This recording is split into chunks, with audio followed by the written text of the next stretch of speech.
hailed what he called a very successful NATO summit, just hours after he had lashed out over NATO's allies' failure to back his war in Iran. Donald Trump said the US will grant Ukraine a license to produce Patriot interceptors. The European Commission has warned about the approach of a new heatwave in Europe.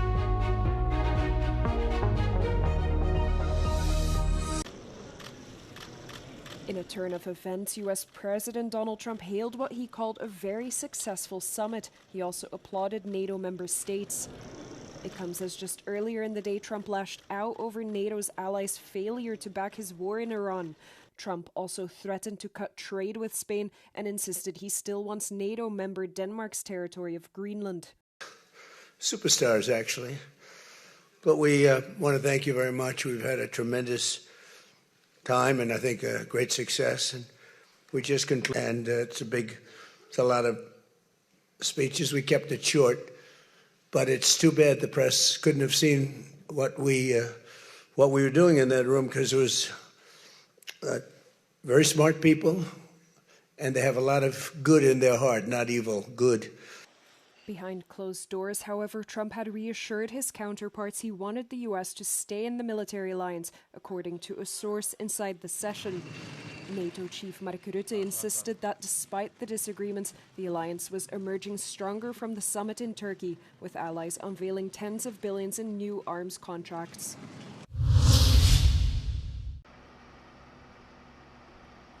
US President Donald Trump said the US plans to provide Ukraine with license to produce US-made Patriot air defense interceptors.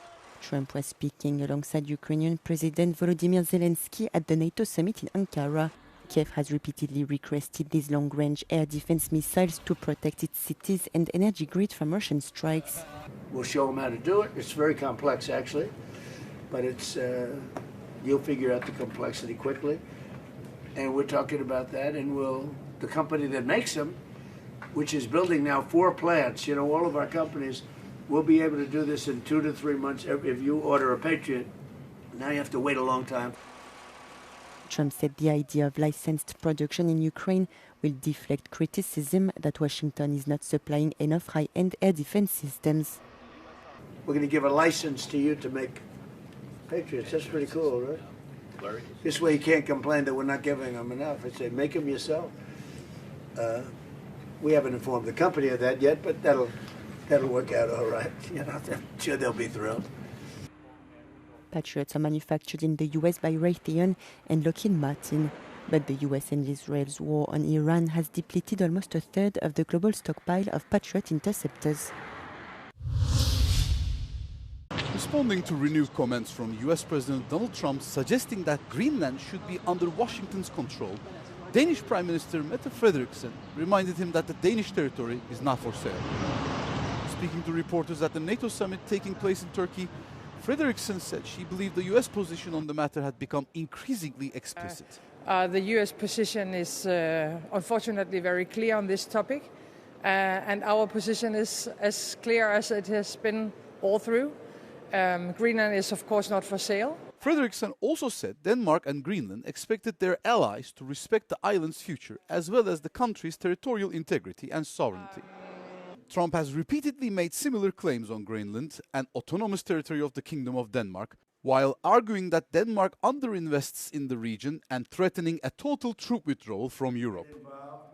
After this latest instance, Copenhagen emphasized that Denmark remains fully prepared to defend every inch of its sovereign territory, expecting its global partners to honor their foundational collective defense commitments. The geopolitical friction intensified earlier this year in March when Vice President J.D. Vance visited the Pitofik space base and accused European allies, without evidence, of failing to properly secure the strategically vital Arctic from Russian and Chinese expansion. The Spanish government has proposed a major new European Union common borrowing mechanism worth up to 850 billion euros per year, unveiling a radical mechanism designed to deepen capital market integration and strengthen the single currency's global role. Spanish Economy Minister Carlos Cuerpo will formally present the comprehensive pitch in Brussels during a high-level meeting of Euro area finance ministers. According to the leaked document, Madrid argues that a centralized debt issuance framework could generate up to 25 billion euros in annual savings by allowing participating states to borrow at premium German-level interest rates. While the proposal promises substantial fiscal relief, common borrowing remains highly controversial in Brussels, facing staunch opposition from a coalition led by Germany and the Netherlands, who fiercely reject taking on shared sovereign debt. To navigate this deep political division, Spain is proposing a voluntary European sovereign facility that will allow an initial coalition of the willing to participate, provided they comply with core EU fiscal rules. The high-stakes debate unfolds as all 27 member states face a strict deadline to fully agree upon the next long-term European budget by the end of the year. Honourable members, just as Minister Thomas The European Commission has warned about the approach of a new heatwave in Europe. This year has again broken records. Only weeks after a historically high temperature in June, another major heatwave is approaching. The European Commissioner said the June heatwave had severe consequences. Hospitals were overwhelmed, schools were shut, and crops were ravaged. At least 3,500 fatalities could be attributed to the June heatwave in Europe, with France reporting more than 2,000 excess deaths for the last week of June. As a result, the Irish Minister of State for European Affairs and Defence called for strong policies to mitigate and adapt to climate change. We are the fastest warming region in the world. Human-induced climate change is undoubtedly a major underlying cause of heatwaves, wildfires and other extreme weather events such as floods and droughts. Meanwhile, trade unions are calling for new measures to protect workers during heat stress, such as workplace thermal limits, rights to heat breaks and adjusted working hours. An old school building in Budapest is being converted into an apartment block. The 26 energy-efficient apartments currently under construction will be available for rent on the basis of social need. 80% of the project is funded by the European Union, with the remainder provided by the Budapest municipal government. The project will be completed this year and residents will be able to move in early 2027. Az iskola épületnek az osztálytermeinek volt egy olyan adottsága, hogy viszonylag széles folyosót hagytak a gyerekeknek. Hát erre most így a lakófunkcióban mondjuk nincs ekkora tér igény, úgyhogy olyan 30-40%-kal kijebb tudtuk hozni a lakásoknak a falát az osztálytermekhez képest, és ennyivel több lakóteret tudtunk kialakítani. As part of the project, other vacant, unused buildings in Budapest are being surveyed and a study is being prepared to determine the most appropriate way to utilize them. Many factors must be taken into account to reconcile the various expectations and professional viewpoints. Lehet olyan helyzet, amikor mondjuk a bontás vagy az értékesítés egy racionálisabb döntés, mint az átalakítás, úgyhogy erre egy módszertan dolgozunk ki az a Budapest keretében. Bizonyos lakásoknál a fizikai paraméterek adják magukat, tehát a nagy lakásoknál nagy családosok lesznek, az akadálymentes lakásokban mozgáskorlátozottak lesznek, és a fővárosnak egyébként vannak mindenféle más célcsoportja, akinek kíván segíteni, legyen az egyedül vagy egyszülős családok, vagy állami gondozásból kikerült fiatalok. Tehát ezt a nagyon bonyolult szempontrendszert próbáljuk most így összerakni, hogy legyen a kiválasztása a bérlőknek. Budapest's mayor, who participated in the construction site tour, urged the development of a substantive strategy to remedy the capital's catastrophic housing situation. He emphasized that while the current project does not resolve these crises, it serves as a good test of how to tackle these challenges in collaboration with various professional organizations.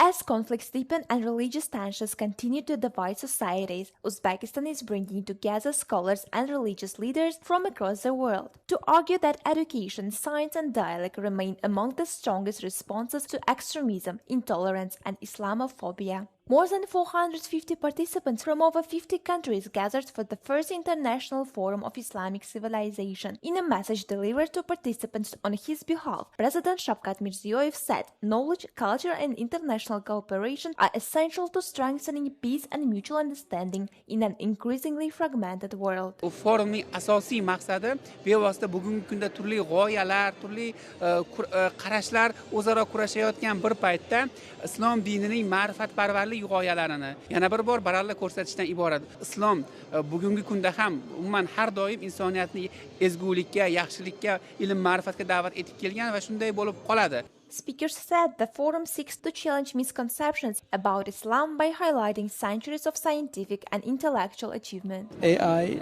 could not exist without the principles that was laid down by Khwarizmi. Astronomy, it will not be laid out without the principle that was laid out by Oregbek and Biruni. We have to be proud of our Islamic scholars. The forum also looked beyond history, with participants announcing new research partnerships, educational programs, and digital projects aimed at preserving Islamic heritage. علماء هذه البلاد المباركة التي هي بلاد ما وراء النهر فبلغت قريبة من 100,000 نسخة لهم في مكتبات العالم، ونبارك هذه الأمور وهذه المشاريع كلها، ونتمنى أن نجد أعمالا علمية جديدة ومشاريع جديدة. Organizers say more than 70 joint initiatives were presented during the forum, ranging from artificial intelligence for manuscript research to scholarship programs for young researchers and international cooperation on cultural preservation. At a time of growing global tensions and rising intolerance, the forum is making the case that Islamic civilization should be remembered for centuries of scientific discovery, education and scholarship, rather than focusing on the divisions dominating today's headlines. Participants are highlighting a legacy they say belongs to all of humanity. Rushana Lakbarova, Euronews, Tashkent.